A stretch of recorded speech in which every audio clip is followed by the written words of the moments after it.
Hi everybody! In this short video lesson I'm going to introduce one of the most important topics of the American history of the 20th century, the Great Depression. Why I do that?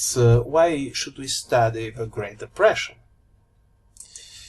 You know, the Great Depression was the worst economic disaster of the 20th century. It happened after a period of a great prosperity, named the Roaring Twenty, when the American society appeared to be extraordinarily healthy, and the story of the economic growth of the American society seems to be never-ending. The main question of this video lesson is also, what were the reasons why prosperity came to an end? Or better, can it happen again?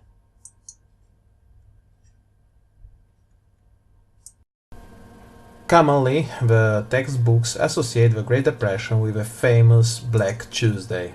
The stock market crash happened on 29 October 1929.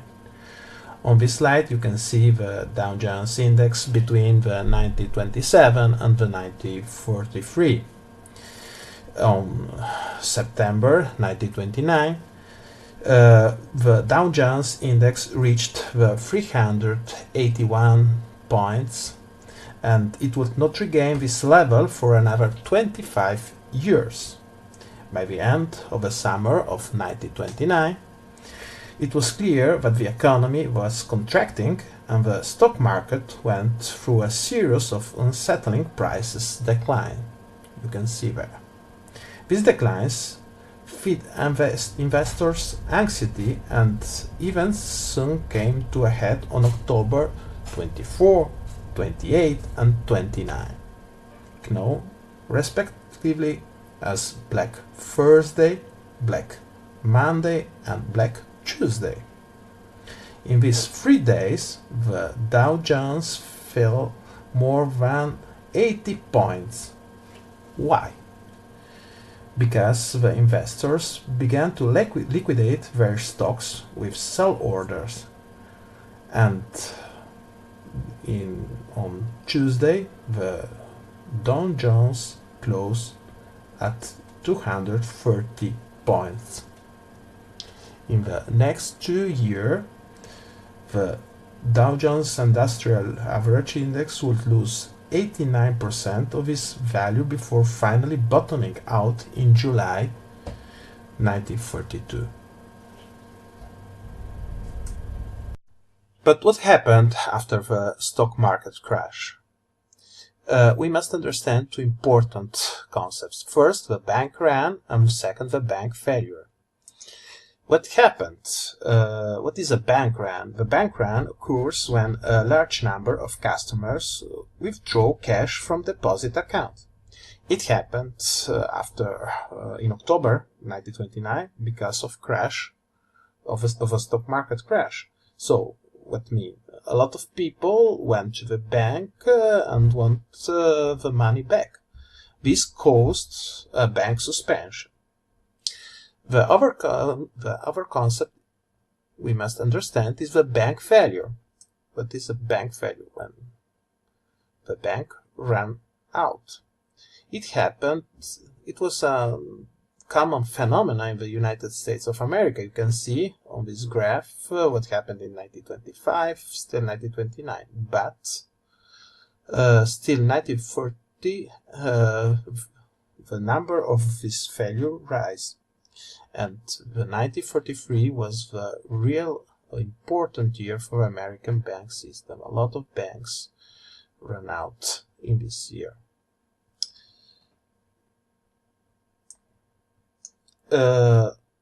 The bank crisis affected the whole economy and produced a lot of trouble to the economy, rising especially the unemployment rate. This is another data, very important data, and you can see the unemployment in 1929 was 4%, but rise still 25% in 1933.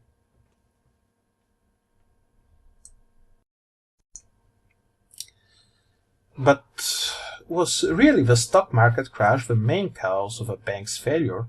Or better, was the stock market crash the main cause of a Great Depression?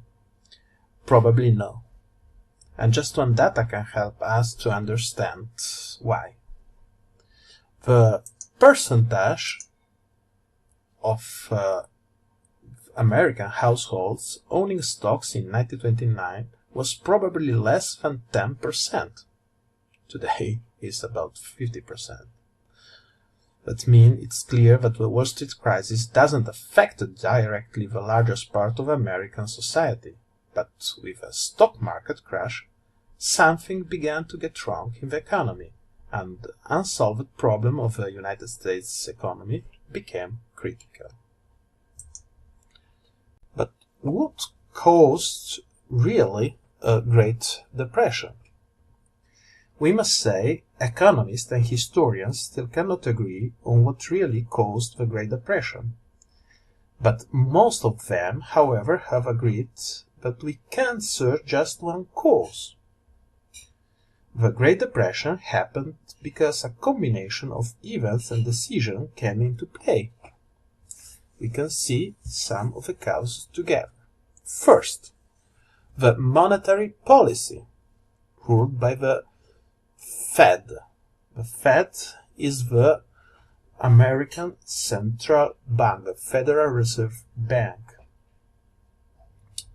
The second is the Smoot-Hawley tariff, or the high tariff they want from the American President Hoover. The third cause is the stock market crash and the financial panic. These three causes have to do with the policy of the American government and of the government of the Federal Reserve. But some of them, some other causes, have to do with the American way of life of the Roaring Twenties. So, the way of life before the stock market crash. And we can see, for example, an unequal distribution of the wealth in this society. The second, the overproduction in agriculture and in industry. And the last, a lot of debts of the American society. In the last part of the lesson, we are going to analyze just one cause, I mean the unequal distribution of wealth. In 1929, the American economy appeared to be extraordinarily healthy. We must know the United States accounted for nearly half of the world's industrial output, and the American way of life was the highest standard of living in the world. So we can say the employment was high and the inflation was non-existent. Industrial production had risen 30% between 1919 and 1929, and per capita income has climbed from $520 to $681.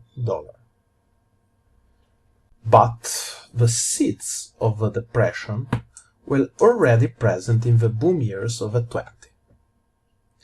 The main problem of this society was the distribution of the wealth. It is important to know the richest 1% owned the 59% of the nation's wealth, and the poorest 87% owned just the 10% of the nation's wealth. So, For many groups of Americans, the prosperity of the 20 was just an illusion. Even during the most prosperous year of the Roaring Twenty, most families lived below the contemporaries defined as the poverty line. In 1929, economists considered $2,500 was a necessary income to support a family. In that year, more than 60% of a nation's families earned less than $2,000 a year, the income necessary for basic necessity, and over 40% earned less than $1,500 annually. Prosperity bypassed specific groups of the American entirely too.